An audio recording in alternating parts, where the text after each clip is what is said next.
Welcome to another episode of Touching Lives with Dr. James Merritt.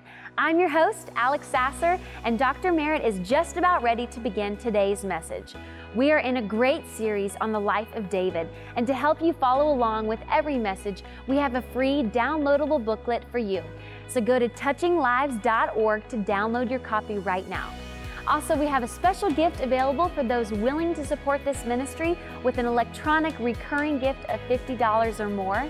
To learn more, go to touchinglives.org and look for the information about the Touching Lives Partner Coin by looking for the icon that shows the coin.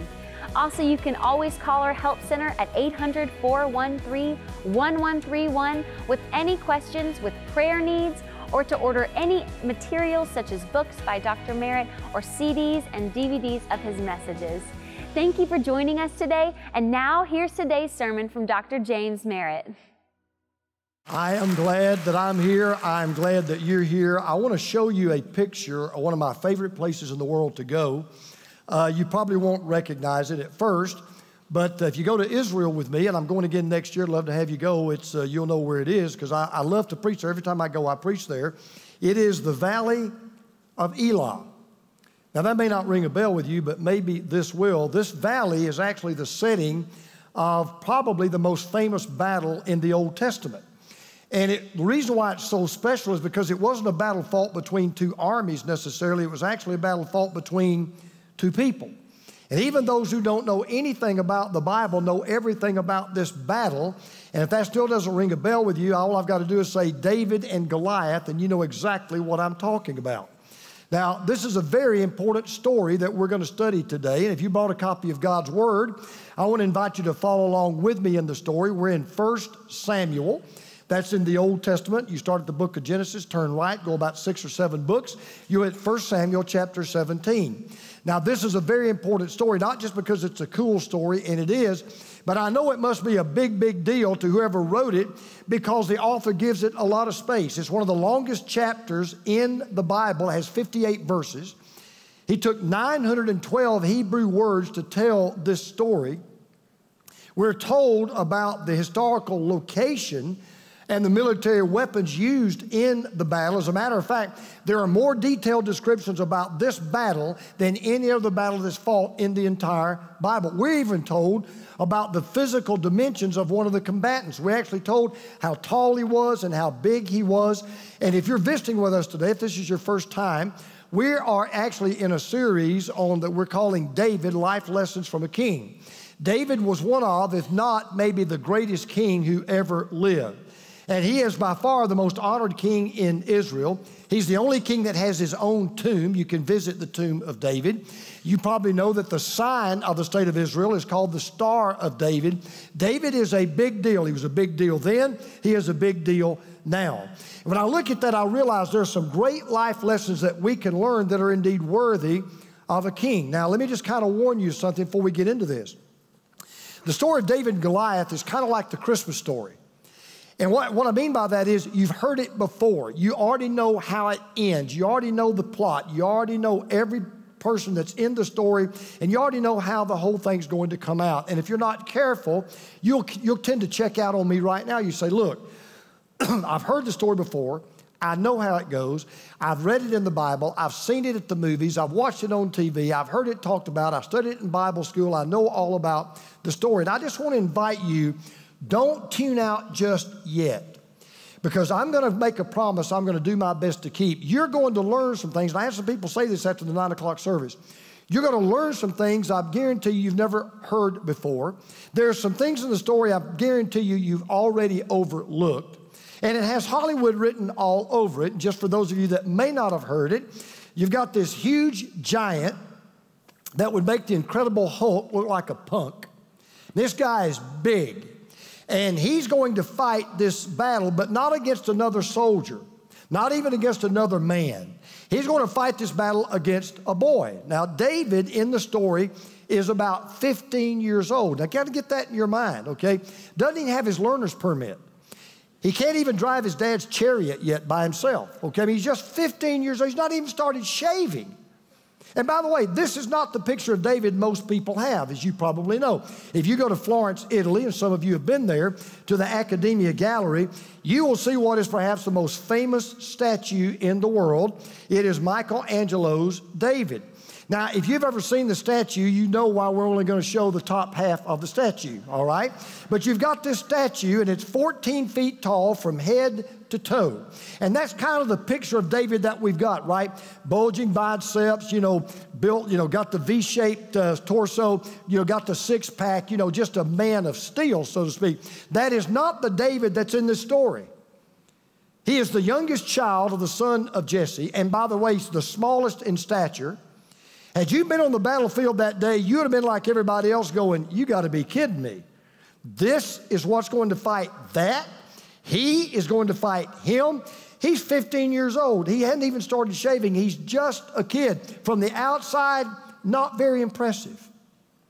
But on the inside, super impressive. Because he was a man after God's own heart. Something said about him that's not said about anybody else in the Bible. And I do believe this story captures one of David's finest hours. I call this his MVP moment. This was the moment when David went from the minor leagues of living to the major leagues of living. This was the day that the boy sat down and the man stood up. And what you're going to learn today, one of the things you're going to learn is how we can all face and fight the giants of our own lives and realize the secret on getting victory over your giant. And almost everybody that's listening to me right now, you're facing a giant in your life. It may be a physical giant. I just had someone tell me in the prior service that they failed a mammogram and they've got to go for another test next week. And of course, the concern is there for cancer. Some of you are facing a marital giant. Your marriage is in trouble. You don't think you're going to make it. Some of you are facing a financial giant. You're deep in debt. Don't think you'll ever get out. Some of you are facing an emotional giant. You battle depression or discouragement or disillusionment. Some of you are facing a spiritual giant. You're in a spiritual dry land. God seems like he's a million miles away. And you're tempted to throw in the towel, wave the white flag, and say, I can't beat this giant. Yes, you can. Because if David did, you can. But you got to follow the steps that he followed. And I'm going to give you 3 of them. Number 1, you've got to be focused on God's presence. You've got to be focused on God's presence. Now, let me tell you, kind of set this up.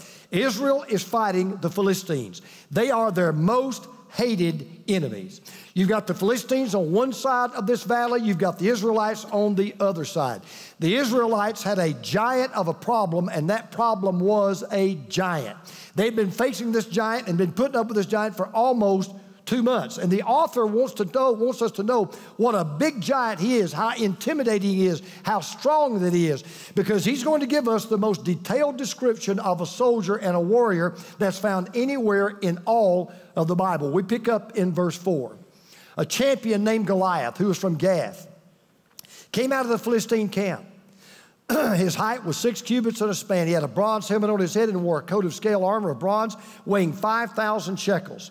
On his legs he wore bronze greaves, and a bronze javelin was slung on his back.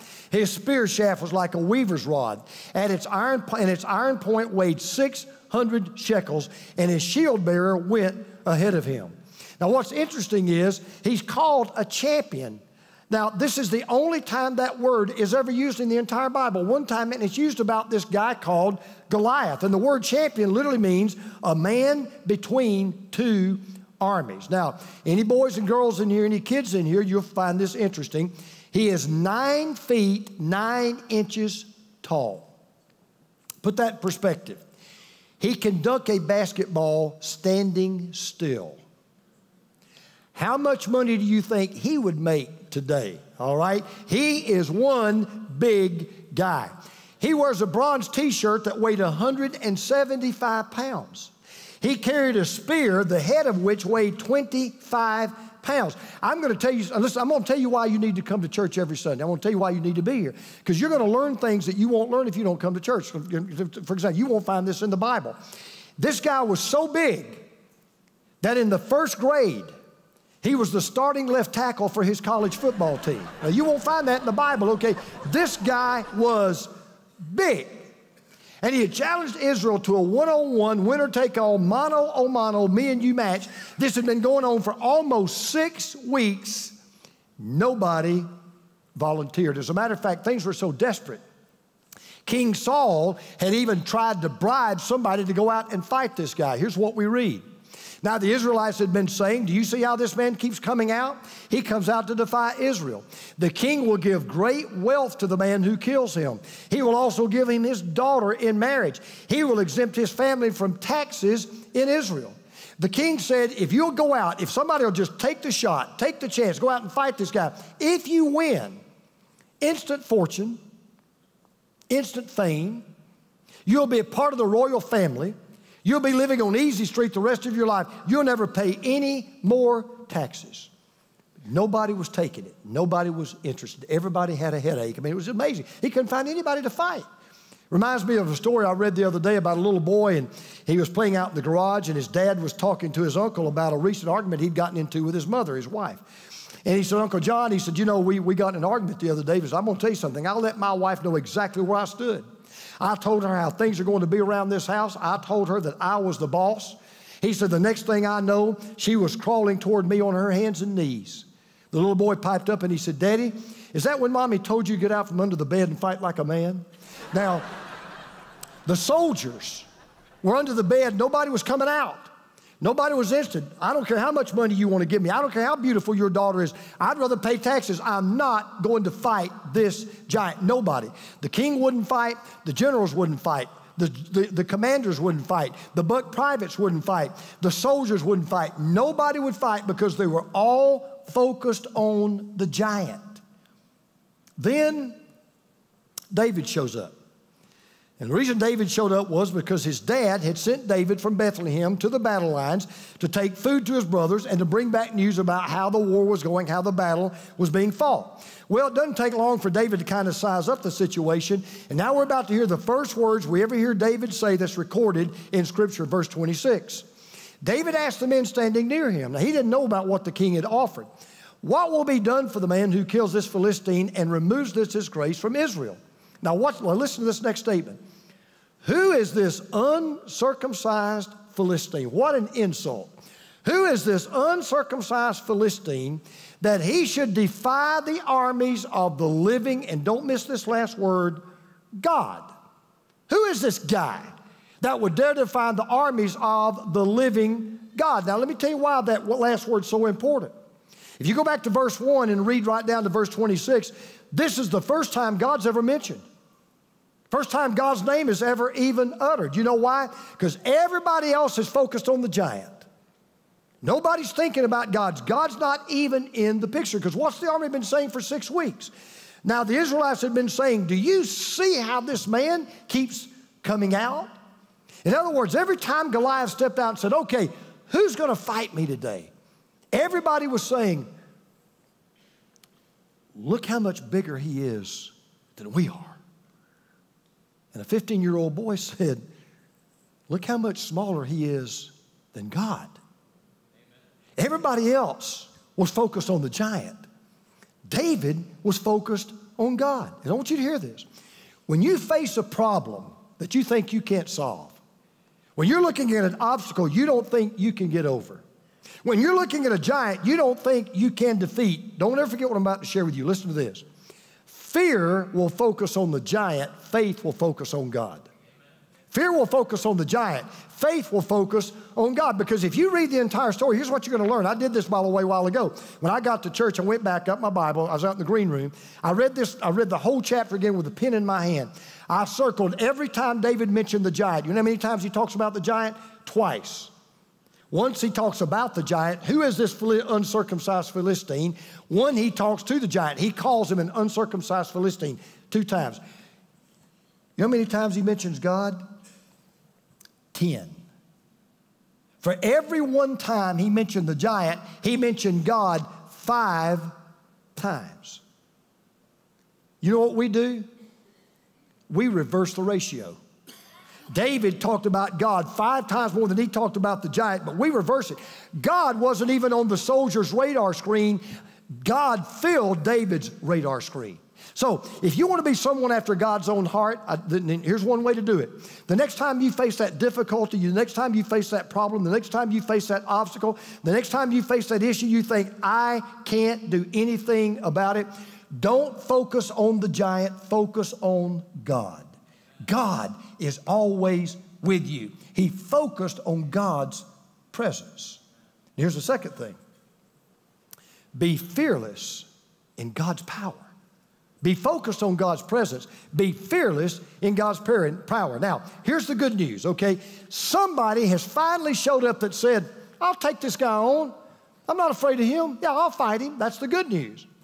The bad news is, it's a kid, not a battle-tested soldier.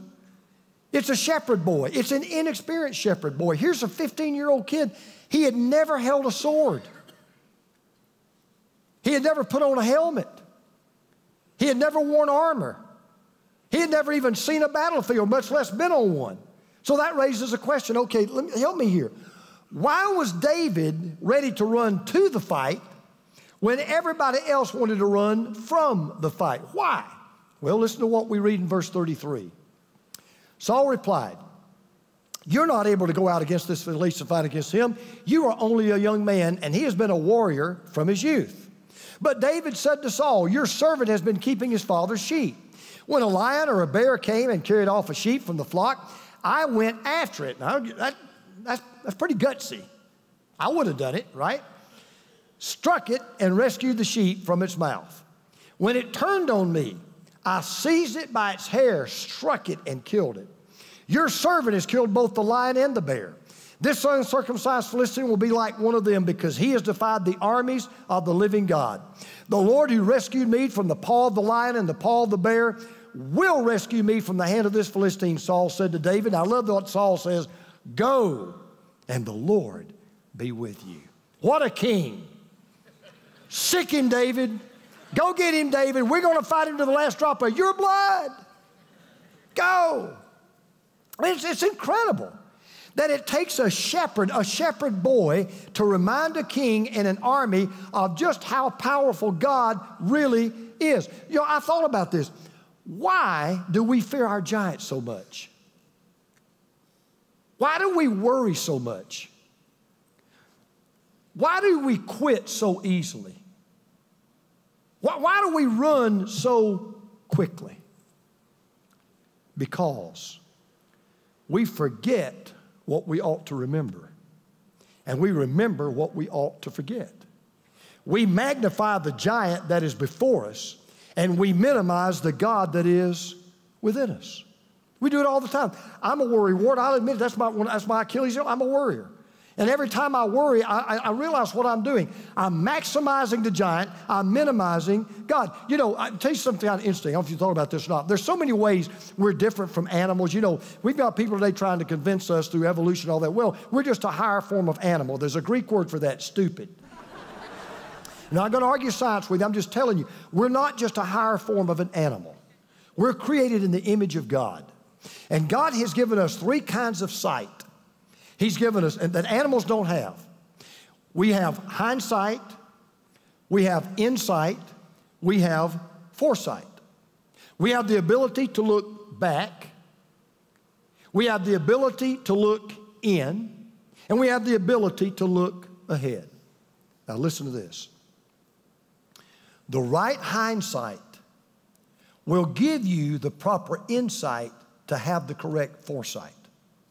The right hindsight will give you the proper insight to have the correct foresight. See, the reason why David could face the present and the reason why David was unafraid of the future is because he remembered what had happened in the past. He said, look, you think I'm afraid of this guy? Can I tell you about what God's done for me?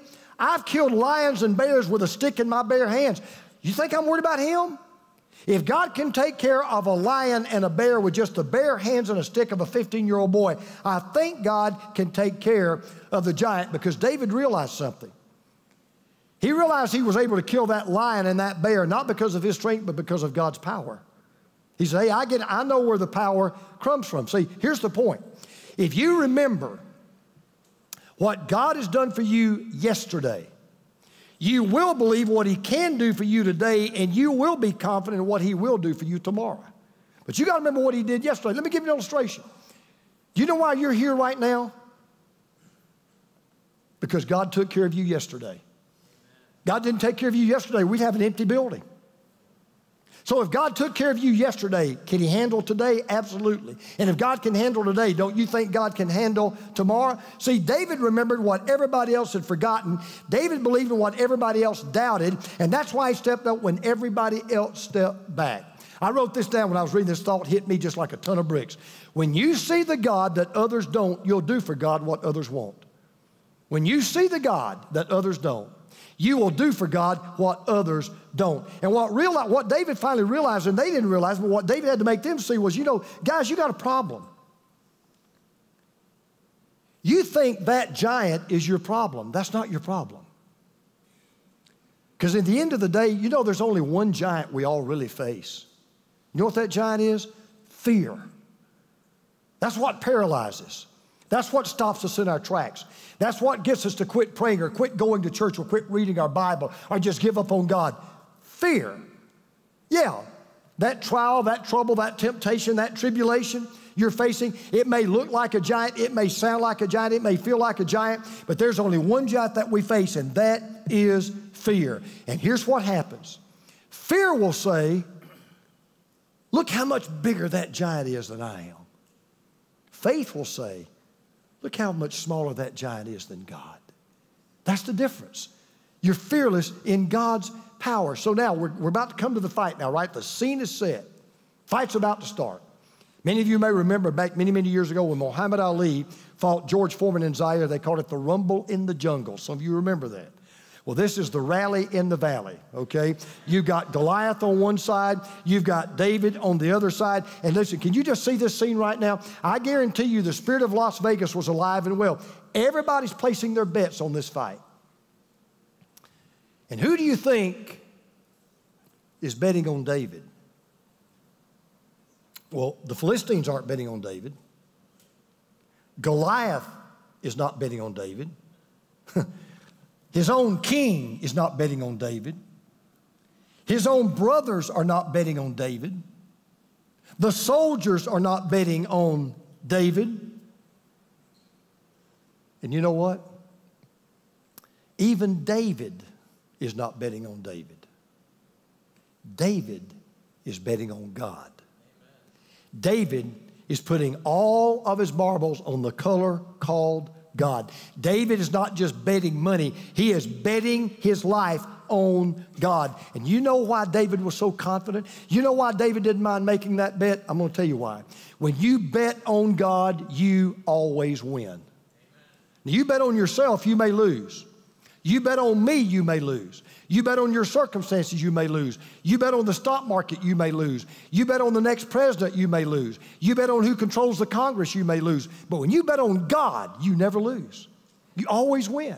So David said, okay, I don't care who you're betting on. I'm not even, David probably said, nobody's betting on me. That's okay. I'm not even betting on me. I am betting on God. That's why you should always be fearless in God's power.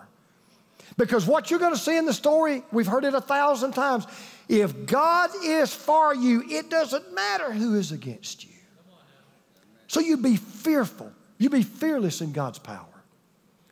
And then here's the last thing. You be fervent for God's praise. Be fervent for God's praise. Be focused on His presence. You're with me, God, and I know it. Be fearless in His power. God, I'm not fighting in my strength. I'm going to fight in yours. And then you be fervent for God's praise. Okay, now here we go. You ready? We're going to get now the fight's about to start. One thing that both sides are convinced of. Nobody disagreed on one thing that day. This fight was not going to last long. Don't be pretty. Don't even blink, or you might miss it. Because here's what you got. You got a tornado against a toothpick. You got an 18-wheeler against a mini bike. You got a gator against a bulldog. That's what you got. That's what you got. And the Philistines couldn't wait, and the Israelites couldn't watch.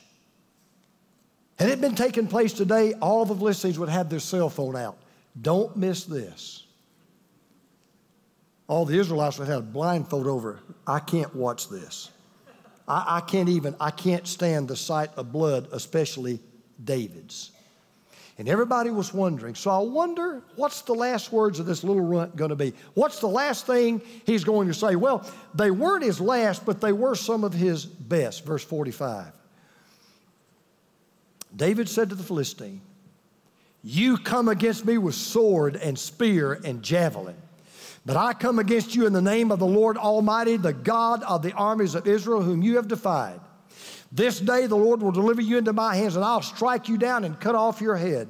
This very day I will give the carcasses of the Philistine army to the birds and the wild animals, and the whole world will know that this is a big deal. And the whole world will know that there is a God in Israel. All those gathered who will know that it's not by sword or spear that the Lord saves, for the battle is the Lord's, and he will give all of you into our hands.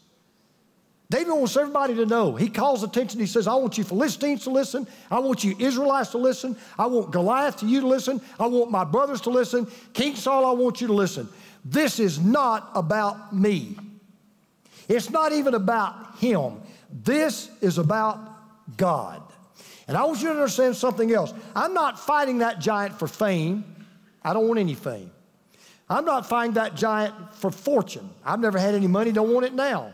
I'm not fighting the giant to be a part of your family. I've already got a family. So let's just get one thing straight. I'm fighting this giant for one reason. I'm doing it for the glory of God. I'm doing it for the honor of God. I'm fighting in the name of God, believing I'll be delivered by the power of God, because I'm fighting for the glory of God. And then he said something they never got for 6 weeks. This is not my battle. This is his battle. I'm not fighting for God. God is fighting through me. See, this may be the most famous story in the Bible, but I'll be honest with you, I think it's one of the most misunderstood. I've heard preachers, and I'm not trying to be critical, I'm not trying to sound sassy. I've heard so many preachers preach on this, and I go, you totally missed it. You totally missed it. This is not a story about a giant.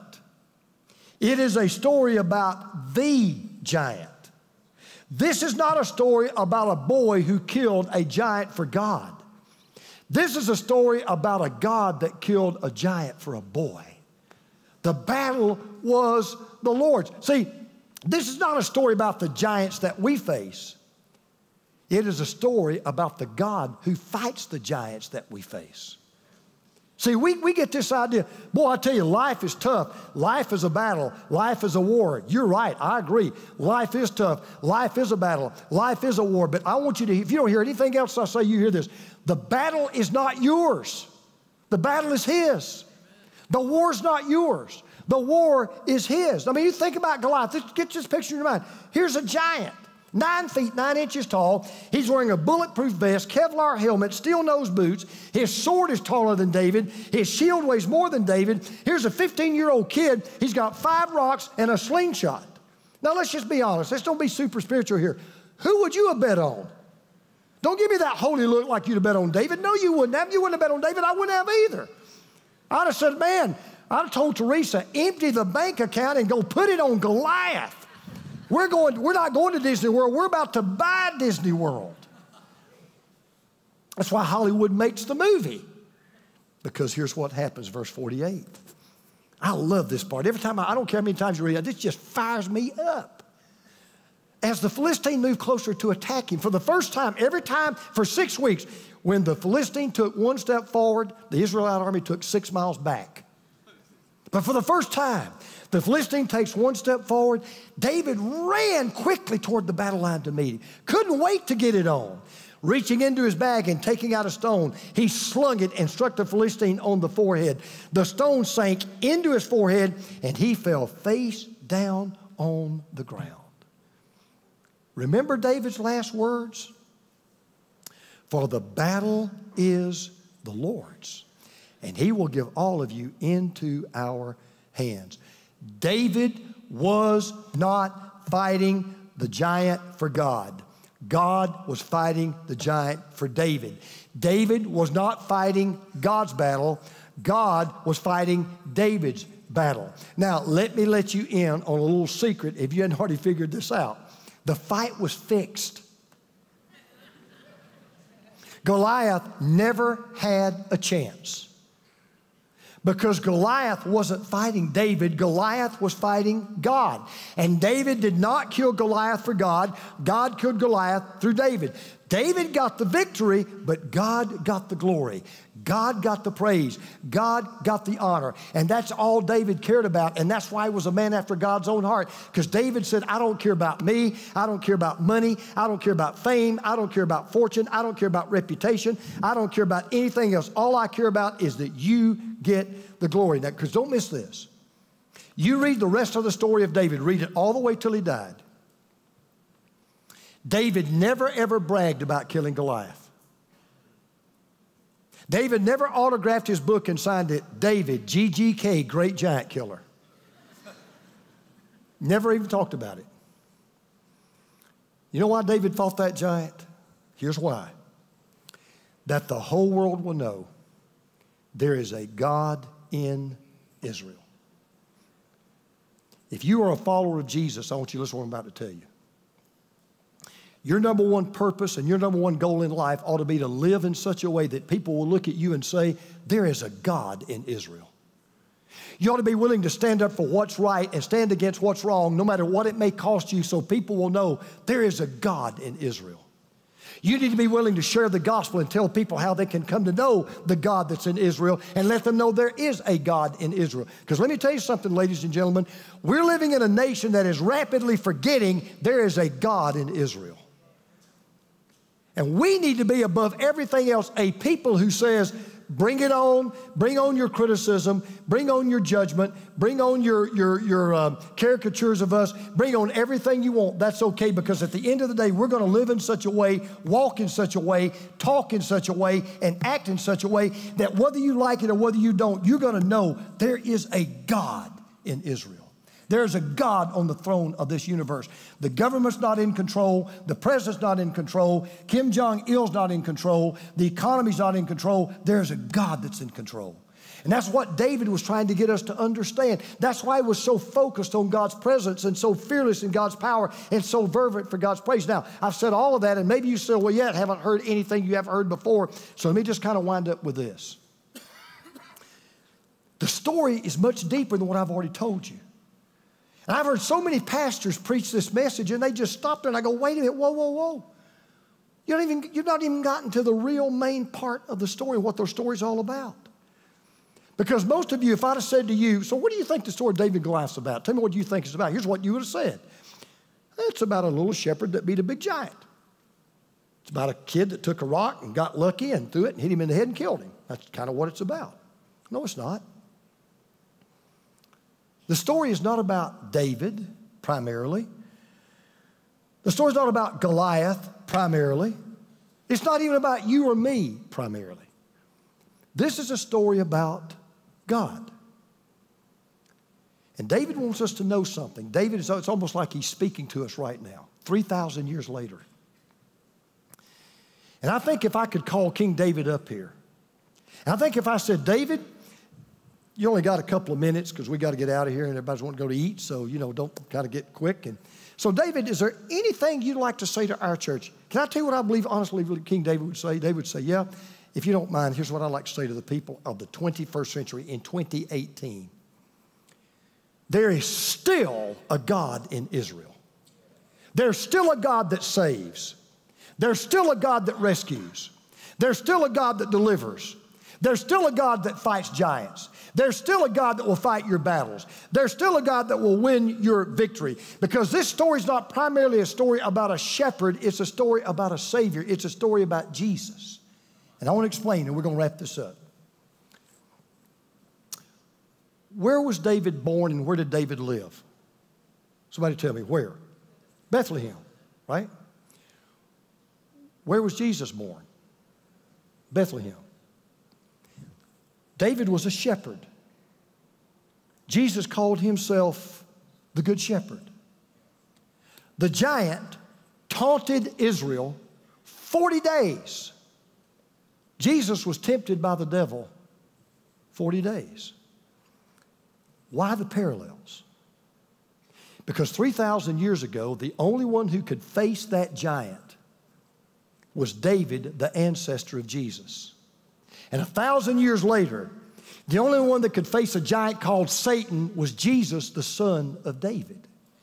1,000 years after David fought his giant, Jesus didn't fight one giant, he fought two. He fought Satan and he fought sin.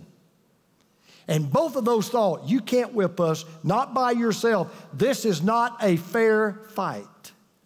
And just like his ancestor, David, he knelt down in a garden. But he didn't pick up 5 stones. He picked up a cross. And where David lived, Jesus died. But where David later died, Jesus rose from the dead. The first David needed God to defeat his giant for him. The second David was God who defeated our giant for us. The first David never shed a drop of his blood, never got a scratch on his body. The second David shed his blood, and his body was bruised and battered and beaten beyond recognition. The first David died and went to dust. The second David died and came back from the grave. And because of him, we don't have to run from any giant. Because of him, we can run to any giant. And we can win any battle against any giant. And we can defeat any giant we face. Why? Because we have a God who is with us. We have a God who is for us. And we have a God who is in us, who is bigger than any giant. And his name is Jesus. We are so glad you tuned in here on the Touching Lives digital channel, and we hope you enjoyed the sermon today. Be sure to click and follow this page and feel free to leave any comments below. We'd love to hear your thoughts from today's message. Look for a new episode to be posted on this channel each Sunday. In the meantime, check out our free resources at touchinglives.org and be sure to sign up today for our annual Mountaintop Conference. All the information about this exciting conference can be found at mountaintopconference.com. Thank you so much for watching today. I'll see you right here next time for another episode of Touching Lives with Dr. James Merritt. Touching Lives, teaching people everywhere who Jesus is and why they need Him. This program is sponsored by Touching Lives Ministries and is made possible by the grace of God and your faithful prayers and gifts.